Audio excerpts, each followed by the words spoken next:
YS Jaganmohan Reddy. ఈ పేరు వింటే మనకి మొదటగా గుర్తొచ్చేది మొండితనం, డేరింగ్. తన తండ్రి వైఎస్ రాజశేఖర రెడ్డి చనిపోయాక ఓదార్పు యాత్ర రాష్ట్ర వ్యాప్తంగా మొదలుపెట్టాడు. ఆ ఓదార్పు యాత్రకు వచ్చిన రెస్పాన్స్ ను చూసిన అధిష్టానము జగన్ కు ఫాలోయింగ్ వచ్చిందంటే తన పార్టీ ఆంధ్రలో తట్టబుట్ట సర్దుకోవాలని భయపడి ఎలా అయినా ఆ ఓదార్పు యాత్ర విరమించుకోవాలని చెప్పింది. జగన్ వినలేదు. అధిష్టానం భయపెట్టింది. జగన్ బెదరలేదు. కట్ చేస్తే జగన్ కొత్త పార్టీ వైఎస్ఆర్సీపీ పెట్టాడు. దీనితో అధిష్టానానికి కొత్త వ్యాన్ని పరిచయం చేశాడు.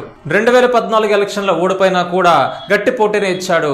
2019 ఎలక్షన్లో ఎప్పుడూ లేని విధంగా 151 సీట్లతో వార్ను వన్ సైడ్ చేస్తూ కొత్తగా అధికారాన్ని చేజెక్కించుకున్నాడు. అలా అప్పట్లో అధిష్టానానికి ఏర్పడే భయం చాలా జగన్ స్టామినా ఏంటో నిరూపించుకోవడానికి. Hi, welcome to content speaks official channel. నా పేరు బాలకృష్ణ. మీరు ఎక్కడి వరకు వచ్చారంటే వీడియో నచ్చింది అనుకుంటున్నాను. తప్పకుండా వీడియో లైక్ చేసి కంటిన్యూ చేయండి. మీరు వీడియో లైక్ చేయడం వల్ల యూట్యూబ్ మరికొంతమందికి ఈ వీడియో రికమెండ్ చేస్తుంది కాబట్టి. బిజినెస్ మెన్ గా తన కెరీర్ని స్టార్ట్ చేసిన జగన్ 2004లో కాంగ్రెస్ తరపున కడపలో ప్రచారం చేశాడు. 2009లో ఎంపీ అయ్యాడు. 2014 విపక్ష నాయకుడు. 2019లో సీఎం అయ్యాడు. వైఎస్ జగన్మోహన్ రెడ్డి అనే నేను.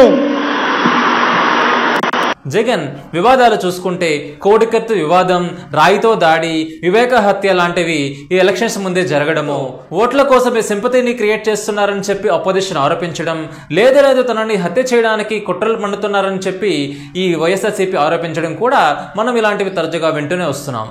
అయితే నిజం ఏంటనేది మాత్రం ఆ దేవుడికే తెలియాలి. ఇప్పుడు జగన్కి ఓట్ ఎందుకు వేయాలి?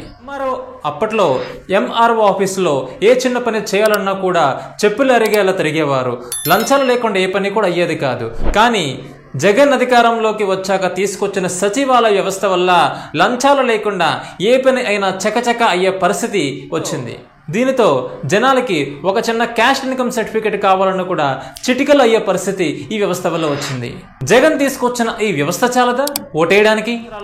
60 సంవత్సరాలు దాటిన ముసలి వాళ్ళు ఒక అనాథల్లాగా ఎండను నిలబడి రోజుల తలబడి ఉంటూ పెన్షన్ కోసం వెళితే రేపురా ఎల్లుండిరా అంటూ అనడము, ఆ తర్వాత అయినా పోనీ పెన్షన్ వస్తుందనే గ్యారంటీ కూడా లేకపోవడము ఇంతకు ముందు ఉండేది.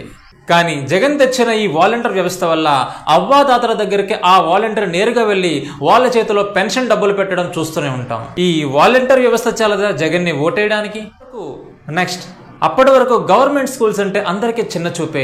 ఎందుకంటే అక్కడున్న స్టడీ అయినా అక్కడున్న ఫెసిలిటీస్ అయినా ఎలా ఉంటాయన్నది అందరికీ తెలిసిన విషయమే. అయితే జగన్ అధికారంలోకి వచ్చాక అప్పటి వరకు పాడుబడ్డ బంగ్లాల్లో ఉన్న స్కూల్స్ రంగురంగులుగా చేసి ప్రైవేట్ స్కూల్స్కి ఏమాత్రం తీసిపోయిన విధంగా తీర్చిదిద్దడం జరిగింది. అదేవిధంగా ఇంగ్లీష్ మీడియంను కూడా ఈ గవర్నమెంట్ స్కూల్లో ప్రమోట్ చేయడం జరిగింది. అయితే క్వాలిటీ ఆఫ్ ఎడ్యుకేషన్లో ఇంకా పూర్తిగా సక్సెస్ అయ్యుండకపోవచ్చు. కాకపోతే ఆ విధంగా అడుగులు పడుతున్నాయి. ఈ విధంగా ఈ జగన్ తీసుకున్న ఈ డేరింగ్ డెసిషన్ చాలదా జగన్ని ఓటేయడానికి? ఇప్పుడు జగన్కి ఓట్ ఎందుకు వేయకూడదు? నెంబర్ 1, తన తండ్రి రాజశేఖర రెడ్డి హయాంలోనే ప్రాజెక్ట్ డిస్ట్రిబ్యూషన్ ద్వారా, మైనింగ్ లీజు ద్వారా అక్రమ ఆస్తులను కూడబెట్టుకున్నారని చెప్పి అనేక రకాల కేసులు ఎదుర్కొన్నాడు. దీనితో జైలుకు వెళ్లాల్సి వచ్చింది. నెంబర్ 2, సంక్షేమ పథకాల కోసమే రాష్ట్రాన్ని అప్పులపాలు చేస్తున్నాడని, అభివృద్ధి విషయంలో వెనకపడుతున్నాడని చెప్పి కూడా మనం తరచుగా వింటూనే ఉన్నాం. నెంబర్ 3, 10 సంవత్సరాలైనా కూడా ఆంధ్రకి రాజధాని ఏంటని ఎవరైనా అడిగితే చెప్పలేని పరిస్థితిని కలిగించడం, అదేవిధంగా పోలవరాన్ని ఇప్పటికీ పూర్తి చేయలేకపోవడం. అయితే ప్రతి వ్యక్తిలో ఒక పాజిటివ్ నెగిటివ్ అనే రెండు ఉంటాయి. ఈ రెండింటిలో ఏదో ఒకటే మనం ఎంచుకోవాల్సి ఉంటుంది. జగన్లో మీరు పాజిటివ్ చూస్తే కనుక జగన్కు ఓటేస్తారు, నెగిటివ్ చూస్తే కనుక జగన్కు ఓటు పడదు.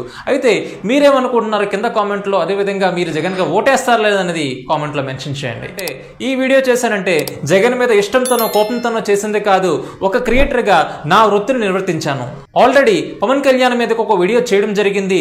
ఎంటైటిల్స్లో వస్తుంది, తప్పకుండా చూడండి. అదేవిధంగా నెక్స్ట్ చంద్రబాబు నాయుడు మీద కూడా వీడియో చేయడం జరుగుతుంది. ఇంతే వీడియోని సబ్స్క్రైబ్ చేసి పక్కన ఉన్న బెల్ ఐకాన్ని క్లిక్ చేయండి. అదేవిధంగా మీ ఫ్రెండ్స్ అండ్ ఫ్యామిలీ మెంబర్స్ కూడా ఈ వీడియోని షేర్ చేయండి. ఇలాంటి మంచి వీడియోతో మళ్ళీ వస్తాను. Until then, signing off content speaks official.